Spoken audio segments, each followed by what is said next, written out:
இங்க கார் பார்க்கிங்ல ஒருத்தர் கொடூரமா கொலை பண்ணி போட்டிருக்காங்கிற விஷயம் தெரிஞ்சு கமிஷனர் அதை பார்க்க வர்றாரு. அப்ப அந்த கில்லருமே இறந்தவங்க பக்கத்துல அவன் கொலை பண்ண கத்தியவும் மரத்தாலான ஒரு சிலுவை செயினையும் ஏர் சாம்பிளையும் விட்டுட்டு போயிருக்கான். உடனே அந்த கொலையை பார்த்த செக்யூரிட்டியை விசாரிக்கும் போது, சார் அந்த நேரம் கரண்ட் போயிருச்சு, நான் ஜெனரேட்டர் ஆன் பண்ணி வெளியே வந்து பார்க்கும்போது ஒரு பிளாக் ஜெர்கின் போட்ட ஒரு ஆள் அங்க இருந்து போனதை நான் பார்த்தேன்னு சொல்றான். உடனே கமிஷனருமே ஏசிபியா இருக்கிற நம்ம ஹீரோக்கு இந்த கேஸை கொடுத்துட்டு இந்த கேஸை முதல்ல ஃபாலோ பண்ற 2 எஸ்ஐயும் துணை கொடுக்குறாரு. உடனே ஹீரோமே கேஸ் ஃபைல் எடுத்துட்டு கொலை நடந்த இடத்துக்கு போய் இந்த மாதிரி தான் கொலை நடந்திருக்கணும் அப்படின்னு அவனோட இல்யூஷன்ல பார்க்க ஆரம்பிக்கிறான். இந்த நேரம் அங்க இருந்த லேடி எஸ்ஐமே, சார் அந்த கொலை நடந்த இடத்துக்கிட்ட ஒரு லிப்ஸ்டிக் கரையோட ஒரு பீடி கிடைச்சது, அதை வச்சும் கிடைச்ச ஏர் சம்பிளை வச்சும் பார்க்கும்போது கில்லர் ஒரு பொண்ணா இருக்க வாய்ப்பு இருக்குன்னு சொல்றாங்க. உடனே ஹீரோமே இறந்த ஜானை பத்தி தெரிஞ்சுக்கணும், அவனோட கால் ஹிஸ்டரி எல்லாம் செக் பண்ணுங்கன்னு சொல்லிட்டு கடைசி அந்த ஜான் கூட கிரண் ஒருத்தன் தான் தங்கி இருந்திருக்கான். ஹீரோமே அந்த ஜானோட வீட்டை உடைச்சு உள்ள போய் பார்த்தா வீடு ஃபுல்லாமே சரக்கு பாட்டிலும் ட்ரக்ஸும் அடிச்சு ஒரு பார்ட்டி பண்ண மாதிரி தான் தெரியுது. அப்படியே அவனை பத்தி வெளியிலயும் விசாரிச்சுட்டு எந்த ஒரு எவிடன்ஸும் கிடைக்காம அங்க இருந்து கிளம்பும் போது ஜானோட வீட்டு போஸ்ட் பாக்ஸ்ல ஒரு லெட்டர் இருக்கிறத ஹீரோ கவனிச்சுட்டு அதை எடுத்து பார்த்தா யாரோ ஜானை துடிக்க கொள்ளுவேன்னு எழுதி இன்ஸ்டன்ட் போட்டோல போட்டோ எடுத்து அனுப்பியிருக்காங்க. அப்படியே கட் பண்ணா சதாங்கிற ஒரு ஜேர்னலிஸ்ட் இந்த ஜானோட கேஸை ரொம்ப க்ளோஸா வாட்ச் பண்ணி ஒரு டாக்குமெண்ட்ரி எடுக்கிறதுக்காக பிளான் பண்ணிட்டு இருக்கா. அடுத்த நாள் இந்த ஜானோட ஃப்ரெண்டான கிரணுமே மர்மமான முறையில இறந்துறான். இந்த தடவை கொலை நடந்த இடத்துல ஒரு வாட்டர் பாட்டில கில்லர் போட்டு போயிருக்கான். ஹீரோவும் ஸ்பாட்டுக்கு வந்து கொலை நடந்தெல்லாம் பார்த்துட்டு இந்த ஏரியால இருக்கிற சிசிடிவி எல்லாம் செக் பண்ண சொல்றான். அடுத்ததான் அந்த கிரணோட வீட்டுக்கு போய் விசாரிச்சுட்டு கிளம்பும் போது ஒரு போஸ்ட்மேன் உள்ள போறான். அடுத்த கொஞ்ச நேரத்துல கிரணோட அப்பா ஒரு போஸ்ட் வந்ததா சொல்லி கொடுக்குறாரு.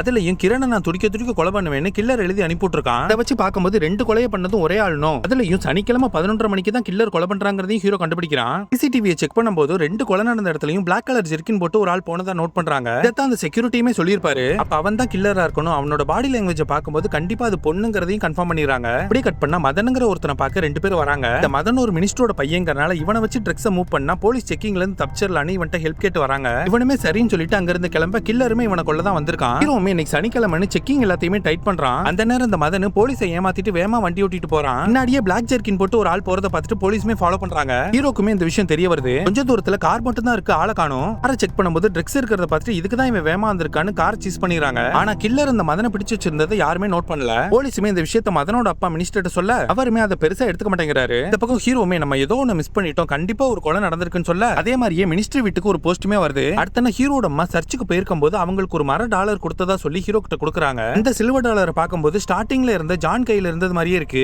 அந்த சிலுவையை அந்த ஊர்ல ஒரு கடையில இருந்து ரெடி பண்றாங்க. அந்த கடைக்கு வந்து பார்த்தா ஹீரோக்கு செம ஷாக்கு. அந்த கடைக்கு பக்கத்துல இருந்த மரத்துக்கிட்ட தான் கிரண் இறந்திருக்கான். உடனே கிரண் இறந்த ஸ்பாட்ல இருந்த வாட்டர் பாட்டில் இருந்த தண்ணியை செக் பண்ணும்போது அது ஒரு ஃபேக்டரியில இருந்து வெளியே வர கழிவு தண்ணின்னு தெரிய வர அந்த தண்ணி கலக்கிற குளத்தை செக் பண்ணும்போது மினிஸ்டர் பையன் மதனை கொலை பண்ணி போட்டிருக்காங்க. அடுத்தும் ஒருத்தனை கொலை பண்ண போறேன்னு ரெட் கலர் கார் பொம்மையை கொடுத்து துப்பு கொடுத்துட்டு போயிருக்கான். இத பத்தி அந்த சதா ரிப்போர்ட்டருமே ஹீரோ கிட்ட கேட்க ஹீரோ கோவமா பேசிட்டு போயிடுறான். கில்லர் மதனோட வீட்லயுமே அவனை கொல்ல போறத லெட்டர் போட்டு போயிருக்கான். அதை பார்த்த ஹீரோமே இது ஒரு சீரியல் கில்லர் பேட்டர்ன் மாதிரி தெரியுது. அடுத்த சனிக்கிழமை ஒரு கொலை நடக்கிறதுக்குள்ள அவனை கண்டுபிடிக்கணும்னு சொல்லிட்டு இருக்கான். அடுத்த நாள் இறந்த மதனோட போனை செக் பண்ணி பார்க்கும்போது ஒரு பெரிய எவிடன்ஸ் கிடைக்குது. இந்த மதனோட ஃப்ரெண்ட்ஸும் ஒரு பொண்ணை சாக்க வச்சு முகத்தை மூடி கொடூரமா கற்பழிச்சு அந்த வீடியோவும் எடுத்து வச்சிருக்காங்க. அதை பத்தி விசாரிக்கும் போது அந்த வீடியோல இருந்தவங்க தான் வரிசையா இறந்துட்டு இருக்காங்கன்னு அவங்க எல்லாருமே ஒரே ஸ்கூல் ஒரே கிளாஸ்ல படிச்சவங்கன்னு தெரிய வருது. உடனே ஹீரோமே அந்த இன்சிடென்ட் பத்தி அந்த ஊர் ஸ்டேஷன்ல வந்து விசாரிக்கும் போது அங்கேயுமே கல்யாணிங்கிற ஒரு பொண்ணுக்கு இந்த மாதிரி நடந்ததுன்னு சொல்றாங்க. உடனே ஹீரோமே அந்த ஸ்கூலுக்கு வந்து பிரின்சிபலை மீட் பண்ணி இந்த வீடியோல இருந்த 4வது ஆள் அல்டாஃப்ங்கிற ஒரு தன்னு கண்டுபிடிச்சிடறான். அடுத்ததா கல்யாணியோட வீட்டுக்கு போய் அவங்க அப்பா கிட்ட விசாரிக்கும் போது அவங்க அப்பாவுமே அந்த இன்சிடென்ட்க்கு அப்புறம் நான் அவளை ஊருக்கு அனுப்பிட்டேன், எங்க இருக்கான்னு எனக்கு தெரியாதுன்னு சொல்றாரு.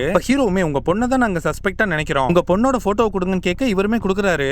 பார்த்த உடனே ஹீரோக்கு செமஷாக்கு. இந்த கல்யாணி வேற யாரும் இல்ல, ரிப்போர்ட்டர் சதா தான். ஹீரோ ஊருக்கு போன விஷயம் கல்யாணிக்குமே தெரிய வருது. இன்னொரு பக்கம் ஹீரோமே அந்த அல்டாஃபை கூப்பிட்டு விசாரிச்சா அவன் எதுவுமே தெரியாதுன்னு சொல்ல ஹீரோ டென்ஷன் ஆயிடுறான். இந்த அல்டாஃபுக்குமே பொலிட்டிக்கல் பவர் இருக்கறனால அதை யூஸ் பண்ணி வேகமாவே வெளியே வந்துடுறான். ஆனா ஹீரோமே இன்னைக்கு சனிக்கிழமை எப்படி அல்டாஃபை கில்லர் கொன்றுவான்னு அவனை ஃபாலோ பண்றான். அப்பதான் கொலை பண்ற டைம் முடிஞ்சும் கில்லர் அங்க வரலன்னு நினைக்கும் போது அப்பதான் ஹீரோக்கு அந்த வீடியோவை எடுத்தவனை பத்தி நம்ம தெரிஞ்சுக்கலையேங்கிற விஷயம் ஸ்டேக் ஆகுது. உடனே அல்டாஃபை போய் அடிச்சு விசாரிக்கும் போது அது ஜீவாங்கிற ஒருத்தன் தெரிய வருது. உடனே அவனோட லொகேஷனை கேட்டு அங்க வரதுக்குள்ள கில்லர் அவனை கொலை பண்ணி ரெட் கலர் கார்ல போட்டுட்டு அந்த ஸ்கூலோட ஒரு ஹாஸ்டல் ரூமோட கீயவும் வச்சுட்டு போயிருக்கான். இதை பத்தி அந்த ஸ்கூல்ல வந்து கேட்கும்போது யாருக்கும் எதுவும் தெரியல. இந்த ஜீவாவோட வீட்லயும் அவனை கொல்ல போறதா போஸ்ட் அனுப்பியிருக்காங்க. கடைசியா அந்த அல்டாஃபியாவது காப்பாத்தணும்னு அவனை ஃபாலோ பண்ணும்போது இந்த கல்யாணி அவனை கொல்றதுக்காக வரும்போது ஹீரோ கிட்ட வசமா மாட்டிக்கிறா. உடனே ஹீரோமே அவளை பிடிச்சு வச்சு அந்த வீடியோ காமிச்சு இதுக்கு தானே நீ அவங்களை கொலை பண்ணான்னு கேட்க அவளுமே ஆமான்னு சொல்றா. அதுக்கப்புறம் ஹீரோமே இந்த கொலையை உன்னால தனியாலாம் பண்ணிருக்க முடியாது, உன் கூட இருக்கிறது யாருன்னு கேட்க அவளுமே யாரும் கிடையாது, நான் மட்டும் தான் பண்ணதா சொல்றா. ஆனா ஃபாரன்சிக் ரிப்போர்ட்ல கொலை பண்ணவனோட கத்தியில இருந்த கைரேகையும் கல்யாணியோட கைரேகையும் மேட்ச் ஆகலன்னு சொல்லிடுறாங்க. இந்த ஒரு குழப்பத்திலேயே கல்யாணியோட போட்டோவை பார்த்துட்டு இருக்கும்போது அந்த போட்டோவை எடுத்தவங்களோட ரிஃப்ளெக்ஷன் கண்ணாடியில தெரியுது. அது யாருன்னு கிளியரா எடுத்து பார்க்கும்போது தான் அது ஹீரோவோட தம்பின்னு தெரிய வருது. ஆக்சுவலா அவன் ஹீரோவோட அப்பாக்கு 2ஆம் தரத்து பையங்கறனால ஹீரோ சரியா பேசிக்க மாட்டான்.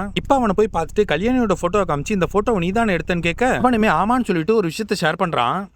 நான் என்னோட ஸ்கூல் ஹாஸ்டல் வெளியில போட்டோஸ் எடுத்துட்டு இருக்கும்போது அப்ப இந்த கல்யாணி என்ன ஒரு போட்டோ எடுத்து தர முடியுமான்னு கேட்டா நானும் சரின்னு சொல்லி எடுத்து கொடுத்தேன். அப்ப எடுத்த போட்டோ தான் இதுன்னு சொல்றான். அந்த நேரம் ஹீரோவுமே இறந்த 4 பேரோட போட்டோ காமிச்சு இவங்க யாராவது உனக்கு தெரியுமான்னு கேட்க அப்ப அவனுமே இவங்க எல்லாம் என் கிளாஸ் மட்டும் சொல்றான். அப்ப ஹீரோவுமே கில்லர் அனுப்பின அந்த போஸ்டர் காமிச்சு இதுவுமே அப்ப உனக்கு தெரிஞ்சிருக்குமேன்னு கேட்க அதுக்கு அவனுமே இது எல்லாத்தையுமே வார்டன் சொல்லி நான் தான் போட்டோ எடுத்தேன். இது எல்லாத்தையுமே ஹாஸ்டல்ல இருந்த நிர்மல்ங்கிற ஒரு பையன் எழுதி வச்சிருந்தான்னு சொல்ல உடனே யார் அந்த நிர்மல்னு கேட்ட உடனே அவன் ஒரு பிளாஷ்பேக் சொல்றான். ஒரு 6 வருஷத்துக்கு முன்னாடி எங்க ஸ்கூல்ல 8th ஸ்டாண்டர்ட் படிச்ச நிர்மல்னு ஒரு பையன் இருந்தான். அவன் கொஞ்சம் பெண்கள் மாதிரி நடந்துக்குவான். அதனால நீங்க போட்டோல காமிச்ச 4 பேருமே அவனை கிண்டல் பண்ணிட்டே இருப்பாங்க. ஒரு நாள் ரொம்ப எக்ஸ்ட்ரீமா அவனோட ட்ரெஸ் எல்லாம் கழட்டி ரொம்ப அவமானப்படுத்திட்டாங்க. இத பத்தி வார்டனுமே எதுவுமே கேட்கல. உடனே நான் தான் நிர்மலோட அம்மாக்கு போன் போட்டு அவனை பேச சொன்னேன். ஆனா அவங்க இவன் என்ன சொல்றாங்க கூட கேட்காம அப்புறமா பேசுறேன்னு போனை கட் பண்ணிட்டாங்க. நாங்களும் அவங்க போன் போடுவாங்கன்னு ரொம்ப நேரம் வெயிட் பண்ணிட்டு கிளம்பிட்டோம். அவங்க அம்மா தப்பான தொழில் பண்ணிட்டு இவனை கவனிக்கவே மாட்டாங்கன்னு சொல்லியிருக்கான் போல. இது எல்லாத்தையும் ஹீரோ கேட்டுட்டு சனிக்கிழமை அன்னைக்கு அல்டாஃப கொல்றதுக்கு கில்லர் எப்படியும் வருவான்னு அவனோட வீட்டுக்கு வெளியில செக்யூரிட்டியை டைட் பண்ணா அல்டாஃப் ஒரு டெலிவரி பாயை வர வச்சு அவன மாதிரியே வீட்டை விட்டு வெளியே வந்துடுறான். வந்தது மட்டும் இல்லாம அவன் கேர்ள் ஃப்ரெண்டை கூப்பிட்டு ஒரு ரெசார்ட்டுக்கு வந்துடுறான். கேர்ள் ஃப்ரெண்டுமே ஃப்ரெஷ் அப் ஆயிட்டு வந்துறேன்னு சொல்லிட்டு போன கேப்ல கில்லர் வந்து அல்டாஃப கொலை பண்ண வெளியே வந்த கேர்ள் ஃப்ரெண்டும் அதை பார்த்து மயக்கம் போட்டு விழுந்துறா. இந்த ரெசார்ட்டோட கீயை தான் கில்லர் லாஸ்ட் கொலையில க்ளூவா கொடுத்திருக்கான். இந்த ஹீரோவுமே பார்த்துட்டு கோவமா கல்யாணிட்ட வந்தா அவளுமே அல்டாஃபும் செத்துட்டானான்னு கேக்குறா. என்ன ஹீரோவுமே நிர்மலை பத்தி உனக்கு என்ன தெரியும் மறைக்காம சொல்லுன்னு சொல்ல ஆக்சுவலா அந்த கல்யாணி ஸ்கூல் ஹாஸ்டல் பக்கத்துல தான் ஃபேன்சி ஸ்டோர் கடை வச்சிருந்திருக்கா.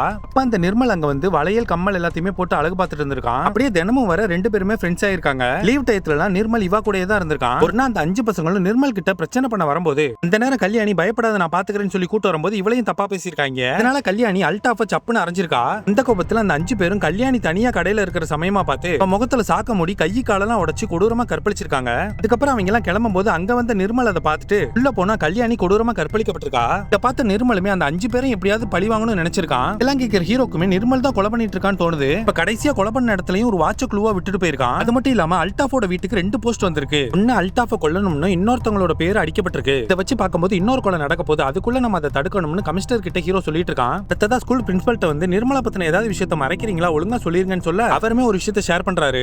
5 பேரும் கல்யாணியை கெடுத்ததை பார்த்த நிர்மல் இன்ஸ்பெக்டர் போய் கம்ப்ளைண்ட் கொடுத்திருக்கான். இதை பத்தி இன்ஸ்பெக்டருமே பிரின்சிபல்ட்ட கேட்கும்போது இந்த விஷயம் மட்டும் வெளியே தெரிஞ்சா ஸ்கூலோட ரெப்புடேஷனே போயிரும்னு அந்த 5 பசங்களோட பேரண்ட்ஸ்ல இருந்து பணத்தை வாங்கி இன்ஸ்பெக்டர்ட்ட கொடுத்து கேஸையே முடிச்சிருக்காரு பிரின்சிபல். இதை கேட்ட ஹீரோவுமே கோபமா அந்த இன்ஸ்பெக்டர் பாக்கிறதுக்காக வரான். இதுக்கிடையில கில்லரை பார்த்த அல்டாஃப் கேர்ள் ஃப்ரெண்ட் கிட்ட அவங்க ஃபேஸ் எப்படி இருக்கும்னு ஸ்கெட்ச் ஆர்டிஸ்ட் மூலமா வரைய ஆரம்பிக்கிறாங்க. இந்த பக்கம் ஹீரோவுமே அந்த இன்ஸ்பெக்டரை மீட் பண்ணி அன்னைக்கே நீங்க அந்த கேஸ் எடுத்திருந்தீங்கன்னா நிர்மல் கொலை செய்யாம அந்த 5 பேருமே இப்போ உயிரோட இருந்திருப்பாங்கன்னு சொல்ல அதுக்கு அந்த இன்ஸ்பெக்டருமே நிர்மல் கொலை செய்ய வாய்ப்பே இல்ல சார். 6 வருஷத்துக்கு முன்னாடி அந்த கிளாக் டவர் மேல இருந்து விழுந்து இறந்துட்டான்னு சொல்ல அதை கேட்ட ஹீரோக்குமே தலையே சுத்துது. உடனே ஹீரோவுமே பிரின்சிபலுக்கு கால் பண்ணி கடைசியா நிர்மலை யார் கூட்டு போனான்னு கேட்க அவங்க அம்மா விமலான்னு சொல்றாரு. அப்பதான் ஹீரோக்கே தெரிய வருது இத்தனை கொலைகளுக்கு பின்னாடி இருக்கிறது நிர்மலோட அம்மா விமலான்னு. இந்த பக்கம் விமலாவுமே ஒரு விஷயத்தை நினைச்சு பாக்குறா. இந்த விமலாவோட கணவர் அதிகமா கடன் வாங்கிட்டு இறந்திருப்பாரு. அதனால கடன் கொடுத்தவன் பணத்தை கொடுக்கலன்னு இவா கிட்ட தப்பா நடந்துக்க பாத்திருக்கான். அதை பார்த்த நிர்மல் தப்பா புரிஞ்சுக்கிட்டு அவங்க அம்மா தப்பானவங்கன்னு நினைக்க ஆரம்பிச்சிருக்கான். அது மட்டும் இல்லாம நிர்மல் வேண்டான்னு சொல்லி அவங்க அம்மா வேற வழி இல்லாம அவன் ஹாஸ்டல்ல சேர்த்தது அது அவனை ரொம்பவுமே காயப்படுத்தி இருக்கு. அதனால விமலாவுமே கஷ்டப்பட்டிருக்கா. ஒரு நாள் அந்த கடன்காரன் பணத்தை கொடுன்னு சொல்லி பிரச்சனை பண்ணிட்டு இருக்கும்போது தான் நிர்மல் கால் பண்ணி எனக்கு ரொம்ப கஷ்டமா இருக்குமான்னு சொல்லியிருப்பான். இவங்க இந்த டென்ஷன்ல தான் போனவை அப்புறமா கூப்பிடுறேன்னு சொல்லியிருப்பாங்க. கடன்காரனுமே வாங்கின கடனுக்கு வீட்டை எடுத்த உடனே இவங்க வாடகை வீட்டுக்கு போயிருக்காங்க. ஒரு நாள் விமலாவை பிரின்சிபல் வர சொல்லி உங்க பையனோட நடவடிக்கையே சரியில்லை, இந்த 5 பசங்களும் உங்க பையனை சும்மா கிண்டல் பண்ணதுக்கு இந்த 5 பேரையும் கொலை பண்ணுவேன்னு ஹாஸ்டல் சோத்துல எழுதி வச்சிருக்கான். அது மட்டும் இல்லாம அவனோட உடம்ப அவனே காயப்படுத்திக்கிட்டு இந்த 5 பசங்க தான் காயப்படுத்தினாங்கன்னு மென்டல் மாதிரி பிஹேவ் பண்றான். இனிமே உங்க பையனை இங்க வச்சுக்க முடியாது, நீங்க கூட்டு போயிருங்கன்னு சொல்ல விமலா என்ன சொல்லியும் கேட்காம அனுப்பிட்டுறாரு. வீட்டுக்கு வந்ததுக்கு அப்புறம் நிர்மலுமே இது எல்லாத்துக்கும் அவங்க தான் காரணம் சொல்ல விமலா அது எதையுமே நம்பாம நிர்மலை தான் திட்டிருக்கா. உடனே நிர்மலுமே அம்மாவே நம்மள நம்பலன்னு அங்கிருந்து கிளம்பி கிளாக் டவர் மேல ஏறி அங்கிருந்து விழுந்து இறந்திருக்கான். அவன் இறந்த அதே நாள் நேரத்தை வச்சுதான் விமலா அந்த 5 பேரையுமே அதே நேரத்துல கொலை பண்ணிருக்கா. இந்த பக்கம் கில்லர் விமலா தெரிஞ்ச உடனே அவளோட அட்ரஸ் தேடி ஹீரோ அந்த இடத்துக்கு போறான். அவ தங்கி இருந்த வீட்டுக்கு போய் போட்டோ ஆல்பம்லாம் பார்க்கும்போது ஒரு விஷயத்தை ஹீரோ கவனிக்கிறான். இந்த பக்கம் விமலாவுமே அடுத்த ஆளை கொலை பண்ண கிளம்புறா. அந்த நேரம் விமலாவோட நம்பர்ல லொகேஷனை ட்ரேஸ் பண்ணி ஹீரோ கிட்ட சொல்றாங்க. ஹீரோவுமே அவ இருக்கிற லொகேஷன்ல அந்த கிளாக் டவர் தான் இருக்குன்னு வேமா கிளாக் டவர்ல ஏறி போகும்போது விமலா அந்த ஹாஸ்டல் வார்டனை கொல்றதுக்காக நிக்கிறா. இந்த நேரம் ஹீரோவுமே நிர்மல் கொலை பண்ணணும்னு நினைச்சது அவர் இல்ல, இது யாருன்னு உனக்கு நல்லாவே தெரியும் அப்படி சொல்லிட்டு இருக்கும்போது போலீஸ் வரதை பார்த்துட்டு விமலா வார்டனை குத்த அவரை காப்பாத்த ஹீரோ விமலாவை சுட அவ மேல இருந்து கீழே விழுந்து இறந்துறா.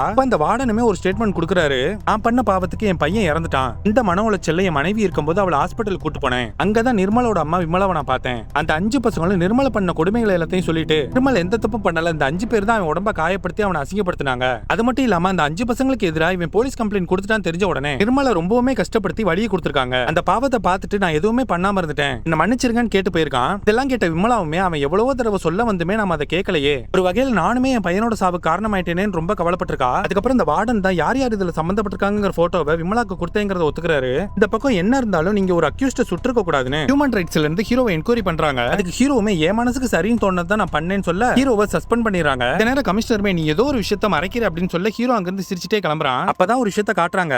நிர்மலுக்கு அந்த 5 பேர் மேல மட்டும் கோபம் இல்ல, அவனோட பாயிண்ட் ஆஃப் வியூல அந்த ஹாஸ்டல்ங்கிற நரகத்துல விட்டு அவங்க அம்மா மேலயுமே கோவப்பட்டிருக்கான். அவங்கள கொல்லணும்னு சொல்லி எழுதிட்டு தான் அடிச்சிருப்பான். இந்த விஷயத்தை தான் ஹீரோ கடைசியா விமலா கிட்ட கேட்டிருப்பான். அதான் விமலா விட்டு போட்டோ ஆல்பம்லயும் ஹீரோ பார்த்திருப்பான். இதெல்லாம் விமலாக்குமே தோண ஆரம்பிக்குது. உடனே விமலாவுமே என் பையனோட ஆசையை நிறைவேற்ற எனக்கு வேற வழி தெரியலன்னு வாடனை குத்த ஹீரோவுமே விமலாவை சுட்டு நிர்மலோட ஆசையை நிறைவேற்றுறான். விமலாவுமே சந்தோஷமா அவன் பையன் கிட்ட போயிட்டான்னு சொல்லி இந்த விஷயத்தை தான் ஹீரோ மறைச்சு சஸ்பெண்ட் வாங்கினான்னு காமிச்சு இந்த படமும் முடியுது.